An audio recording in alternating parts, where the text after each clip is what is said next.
First person to come up tonight is LaShonda McClint. Is that correct? McClinton.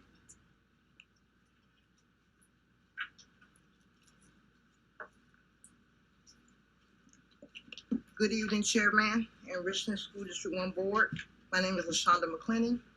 I have 2 children that attend Eau Claire High School. My concerns tonight is that the school is very poorly dilapidated. My daughter was given and fed molded grapes twice within 30 days. You have leaky ceilings, leaking hallways. You have brown water coming from the faucet. You have missing ceiling tiles. You have bed bugs in the fine arts department.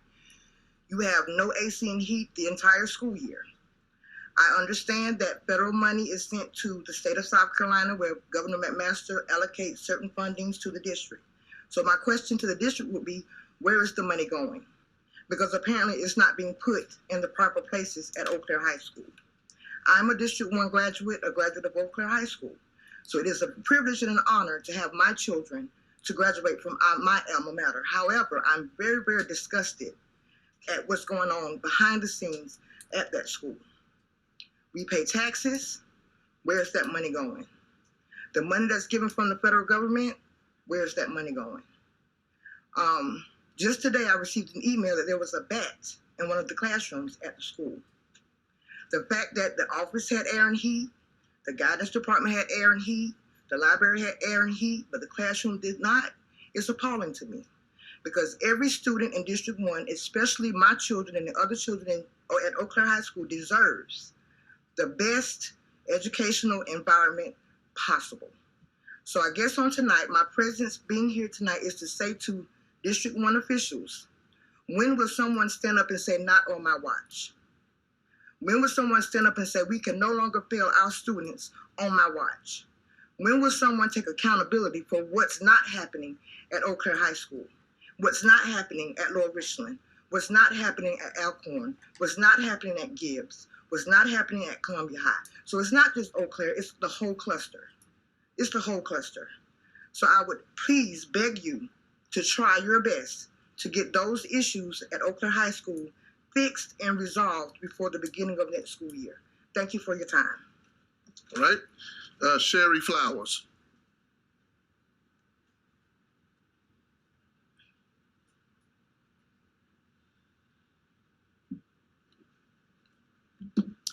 Good evening, Chairman, members of the board, everyone in attendance. I am Sherry Flowers, the Parents for Peace Initiative Committee Chair for the Columbia branch NAACP.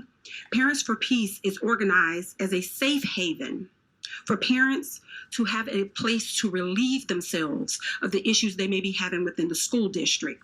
We intend to be a listening ear to parents and students. This service is available to all people of all races, as we at the Columbia branch NAACP are colorblind. We want to ensure that every child receives a proper and fair education. We are in hopes that PFP will bring more unity with the parents in schools. The word peace in our name stands for progress, equity, accountability, community, and education. This is for your awareness. More information can be found at www.csc5508naacp.org or by calling 803-256-8771. Remember, your vote is your voice. At this time, are there any questions? Thank you. Dr. Erica Hersey.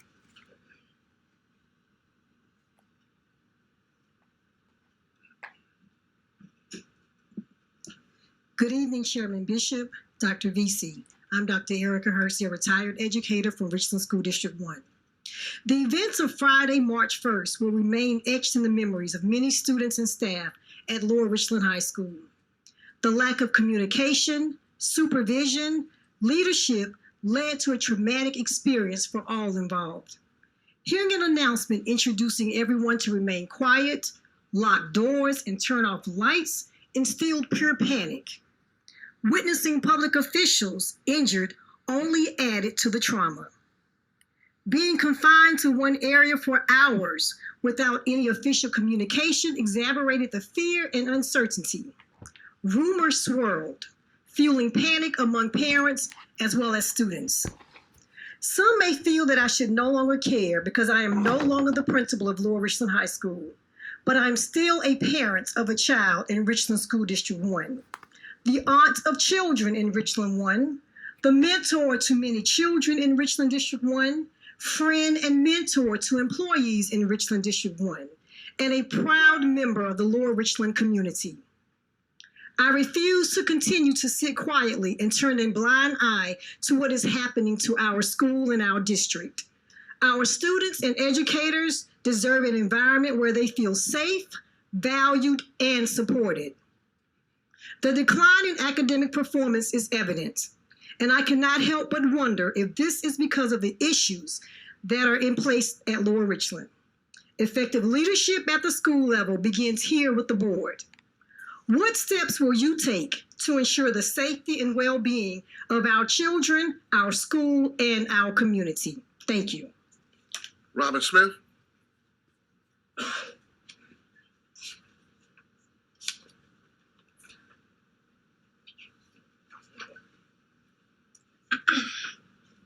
Sorry.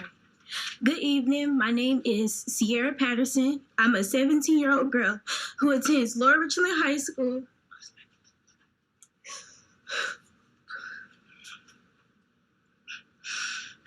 I'm a senior this year. I have 25 and a half credits with a 3.9 unweighted GPA. I'm also an IB and honor student. I have done cheer for Lower Richland since I was 13 years old on varsity every year. I'm enlisted in the SC National Guard with the MOS of 31 Bravo, which is a military police officer. And I will be attending basic training in AIT this summer after graduation. Then in spring 2025, I will be attending Winston-Salem University, majoring in criminal justice and a minor in forensic psychology to become a homicide detective. I have already been accepted into Winston-Salem as well. While attending Lower Richland High School, I haven't had any referrals nor disciplinary actions. On January 22nd, as I was trying to break up an altercation due to no admin nor security being present, I was then attacked by a girl and we began to have a physical altercation. Then I was attacked by her friend as well, which I have video evidence of. This caused me to be referred to the hearing board and then to Olympia Learning Center because of the violation of Level 3, 3.17 major disruption of the education environment. At Olympia, they only have 2 out of my 7 classes, which are personal finance and economics. I then put in an appeal and waited 3 weeks, and then to where I went to my appeal, and I was sent to serve at Homebound Services last week when I got this information. But they didn't have my classes on Edgenuity, so then they contacted my base school, which is Lower Richland, and they said they would try to get my classes online through Schoology. And I was informed of that information today. I stand before you to state I have missed almost 2 months of my education due to this altercation, and I'm the only senior in this situation. They are all receiving the education needed for them to complete their grade, but I am not receiving none of mine in my senior year, and I'm the senior who is graduating this year. These are classes I need to graduate that aren't available. I have reached out multiple times to get work from my base school, but didn't receive anything, and I was removed from Power School, so my teachers were unable to grade me and it was putting me more behind. I am not failing, and I know I'll be able to catch up with the time I have left. I'll do a behavior contract or whatever is needed for me to go back to school. I've paid my senior dues for graduation. I paid for my prom dress already as well. I worked so hard to be in the top 30% of my class. Kept A's and B's every quarter to make sure I continue to excel in my honor and IB courses. I worked so hard for my IB certification. I apologize for my negligence of the violations I was involved in, and I wish it never happened. I wish I could go back and change the whole situation. My education, life, and career are now all on the line and being affected. I don't have time for summer school due to me leaving for basic training in AIT. I didn't put in another appeal because I don't have that much time left, and I really wanted to be heard as soon as possible. Graduation is in 2 months and 3 weeks. Parliamentarian, let her continue. Finish, Donna. Graduation is in 2 months and 3 weeks, and prom is in 1 month and 3 weeks. I really hope to attend both.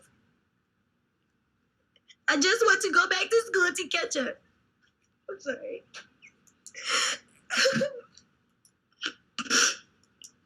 I just want to go back to school to catch up back in my classes, which I know I am capable of doing, and walk at my graduation that I have worked so very hard for. Oh, God bless your hearts for what may happen next. Thank you for your time, and thank you for listening to me. Again, God bless you all, and have a great rest of your evening. Thank you. Right.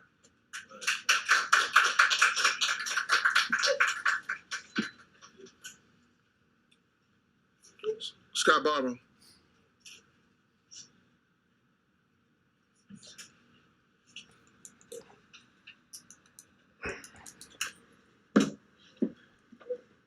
I don't know about you, but that's tough to follow. Y'all need to make that right. That young lady deserves the ability to graduate with her class. There's got to be some exception and some rule somewhere that makes that happen. I understand we got to have rules, but you know what? Some rules are acceptable. There's got to be some way to make that right. All right. So I was here to begin with to. I wanted to first give kudos. I was listening to the LR community speech and listening to the principal from Kaufman Road talk about the challengers or his experiences as he was educating or turning that school around with the training, the focus on the kids, the accountability that he presented to them. He talked about training the teachers and the staff in the program to accelerate their reading and turn those scores around. He talked about he acknowledged the problems. He acknowledged the scores that were there, the low metrics that they had from time before. But he had a plan. He had a plan that said, this is what we're going to do. This is what we're going to put people in place to do, how we're going to test it, how we're going to evaluate it. And that was amazing to hear, right? He talked a big one about accountability for the kids. They set goals for the kids in the classroom, and the entire class celebrated when the entire class reached the goal.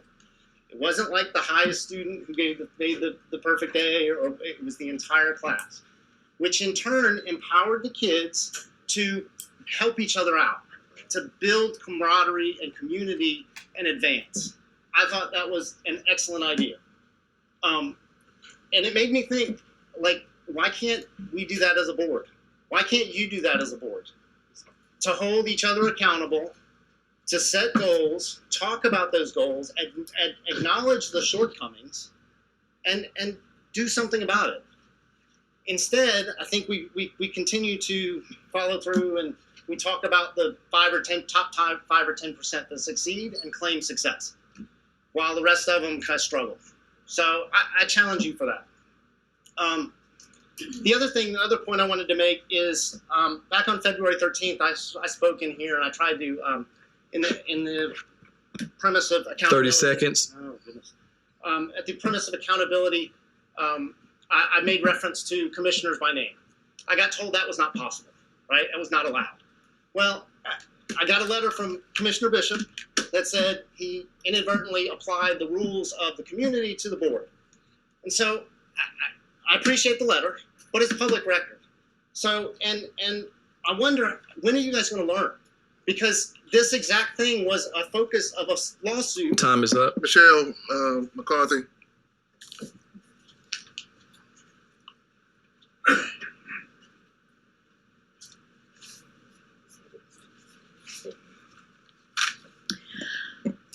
Good evening, everyone. The board. My name is Michelle McCarthy. I'm here as a parent of a Meadowfield elementary student.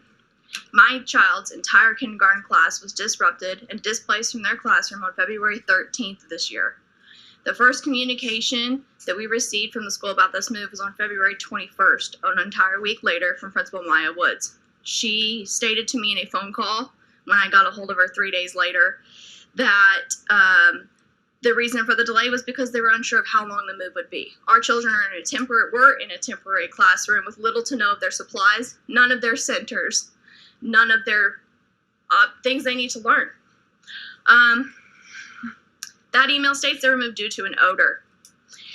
The children of that class, their parents, do not believe that. We've seen the news reports. We've seen from WIS. We've seen from Rally R1's social media page the pictures. Did not believe what we were being told. We believe they were moved due to evidence of rat feces and possibly mold being found in their room.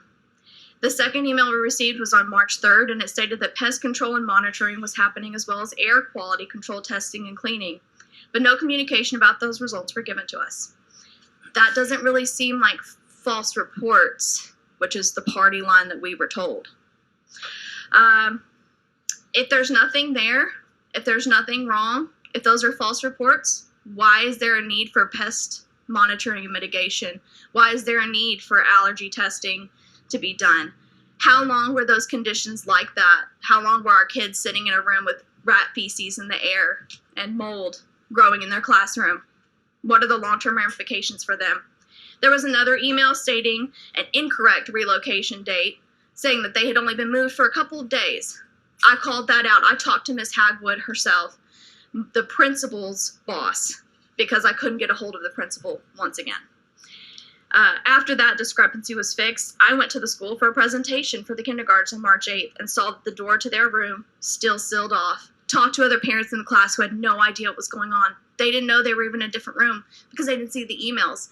And the teachers were not being allowed to disclose this move on Class Dojo, which is the primary form of communication between our teacher, who is Teacher of the Year at Meadowfield Elementary, and her students. She was not, I'm going to repeat that. The teachers are not being allowed to communicate about what is happening unless parents specifically ask about the movement. To be very clear, we do not blame the teachers because the principal has made it clear that she is the point of communication. She is the one sending all these emails. So the bad communication of lack of transparency that has led to distrust between the parents and the school leadership at Meadowfield Elementary lies with her. My child's class returned to their room yesterday, March 11th, and as of right now, just before I stood up, no email has been sent regarding their move back to their room. Time is up. Bethany Tisdale.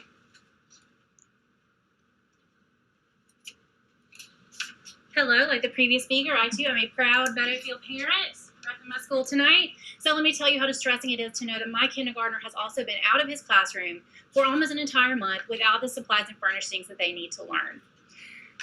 I would like to know what's being done to prevent a rat infestation and other facilities issues from occurring in the future or from worsening. I would also appreciate knowing that there's a strategic communications plan in place. In the future, it would be great if parents could learn when a child is moved, when there is a problem with a classroom facility, instead of waiting 8 days later. I should not have learned from my kindergartner, who, love him, not a reliable narrator. I should not have learned from my kindergartner that his classroom was moved. I should not have heard rumors from my fourth grader that there are rats in the kindergarten wing. I should not have heard from the local news and another parent about this issue before I heard it from the principal. I'm sure I'm not the only parent alarmed at this news and unclear about the schools and the district's response.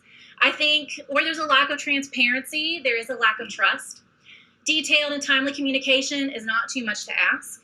And I would really like to see some positive change, the momentum for both local and district admin, because this is a communication failure. This is a crisis in leadership. If some of my phrasing tonight sounds a little familiar, it's because some of you received an email from me on February 15th, as did Superintendent Witherspoon. I have yet to get a response. Thank you.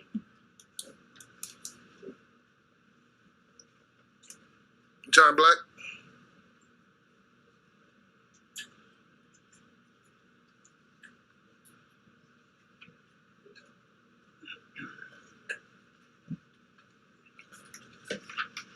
I too am a Meadowfield parent, and so y'all know I also am on the SIC as vice chair, and your concerns are being addressed. Take my word on that one. Good evening. As previously announced, the Richland County Neighborhood Council is continuing our collaboration with the Hayward Career and Technical Center to raise funds for the barbering program. While initially we were only accepting donations of checks and money orders, due to numerous requests from the community, we have now added a Cash App option and extended the donation period until Wednesday, March 27th. We have been sharing this information via social media and have some additional media appearances planned as well. I encourage all of you to visit the Hayward Career and Technical Center. The instructors are doing amazing things for our students and setting them up for success. Yesterday, while visiting the center, I had the pleasure of meeting a student that not only will graduate this year with his high school diploma, but will also have earned his automotive ASE certification, as well as having obtained his state of South Carolina barbering license. They're doing amazing work, not only at Hayward, but throughout the district. We must continue, or in some cases, redirect our focus to our students, teachers, and staff. The noise is overshadowing the purpose that we're all here for. Let's make sure our building needs get addressed in a timely manner. Continue the exterminating to remove the unwelcome rodents in our schools. Give out the requested information to support the decisions that have been made that have caused concerns and distrust in our communities. We have got to come together in a non-attacking manner to do good for our students and communities. Great things are happening that are being overshadowed by the noise. At the end of the day, we should be focusing on the students and ensuring their future successes and contributions to and for our communities. The easiest thing that can happen that can solve a lot of the issues, transparency. Open up, answer the request. Don't require FOIA requests that in one instance received over a $900 bill for. That's not helping the school system. It's not helping the board. It's not helping the community. Something has to be done where we can come together, get clear answers. We may not like the answers that we get, but show us the information, the documents, what you made your decision based on. Share it. It's easy. And then we can be Time is back up. to focusing on the students. Right. Thank I believe we overlooked one person who signed up. That'd be Roger Brazeley.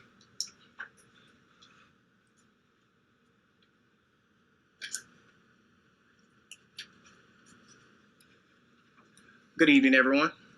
My name is Roger Brasley. I am an alumni of Eau Claire High School myself. LaShonda and I actually were schoolmates. I am a product of Eau Claire High School, a real product, like my mother and father met in the hallways of Eau Claire, and here I am. So I actually love what the brother just said about the positivity of what's going on. I want to thank the board for making the decision to close our campus this summer and move the summer school to Keenan so that we can actually get the HVAC systems that we have. I actually saw them. They're there. They're in play. They're in boxes in the breezeway, but they will be installed. I think that, again, as he stated, along the way, we lose focus on what's important, and that's you can't meet anger with anger. You can't meet foolishness with foolishness. Somewhere along the way, we have to be mindful of the success of the children. That is the key. I understand that things are rough, things are different. Even in the times when I went to Eau Claire, it's way different than what it is now. And we just have to stay focused on what's important. We got to get our EOC scores up. We got to get the dropout rate down. We got to get the grad rate up. Like, people don't even understand that our dropout rate affects our grad rate. They don't understand the more kids that drop out of school, our grade rate continues to go down, down, down, down, down. I am actually the SIC president for Eau Claire High School. I've been that the last 3 years, I believe now. And we have a great leader, Mr. Montgomery. He is our principal. He was actually my teacher. He was LaShonda's teacher as well. And he is an awesome man. He's an awesome leader. And I want to thank you guys for putting him in play because he's the best leader we've had since Rodney Zimmerman.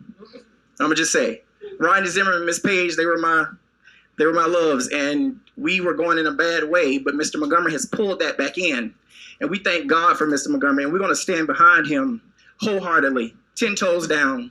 But whatever he decides, we're gonna ride with him until the wheels fall off. It's just that simple.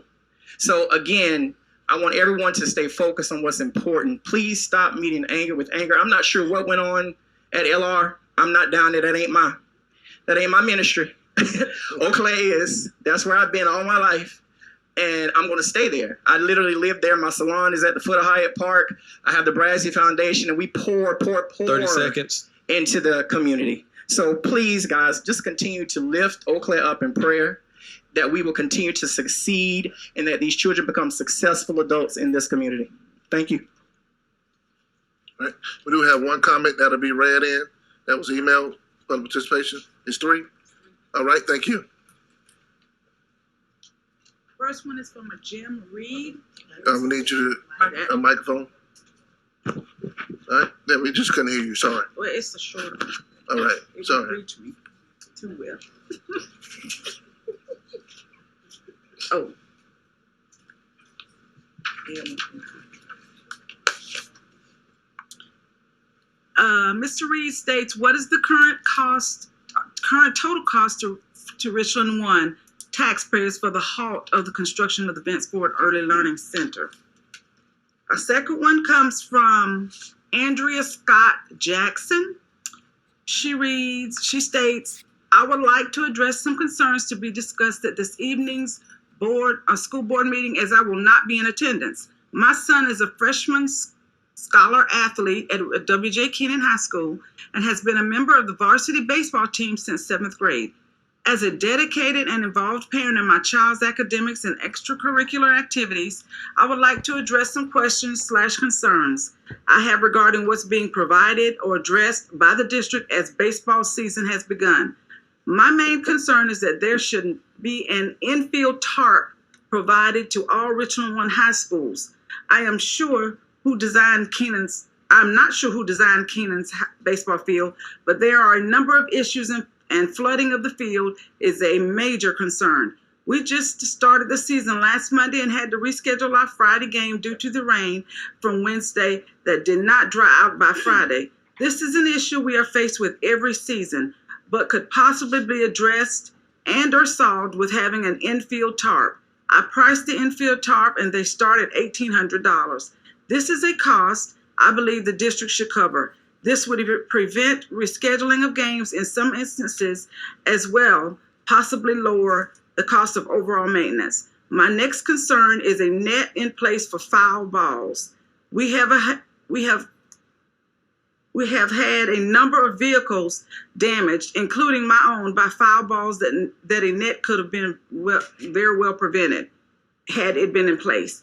To go to other schools in District 1 and other neighboring districts and see how they have these amenities is disheartening, especially since I am a product of W.J. Keenan and Richland 1. I would like for you all to consider these amenities to be added not only to Keenan, but also other schools in the district that may be in need. And lastly, this one is from Jessica McMillan. Good evening, board members. I hate that I am not able to join you this evening, but I will be watching from the stands at my son's baseball game. I would like to thank Richland One Facilities team for working hard to address the rodent and mold issues at Meadowfield. It's unfortunate that it took social media to get the ball rolling, but I'm thankful nonetheless, and for a community that truly cares and steps up when needed. I know the students are looking forward to getting back into their classroom. I went to read with a group of kindergartners right before Valentine's Day, and they made sure to show me the way to their new classroom as we waved to their old one while passing by.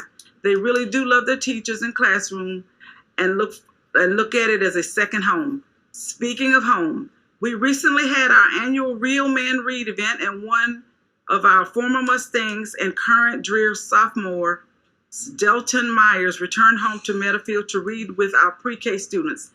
Delton read from his book, The Invisible Injury, that he wrote as a 5th grader at Meadowfield. I would like to thank Delton, along with the many dads, granddads, public servants, and community members who took the time to invest in our students. They too can and will do amazing things like Delton. Shouldn't we give them the best learning environment and opportunities to thrive and follow their dreams?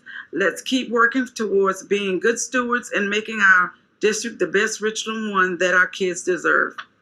All right, thank you. This now exhausts our public participation. Stated,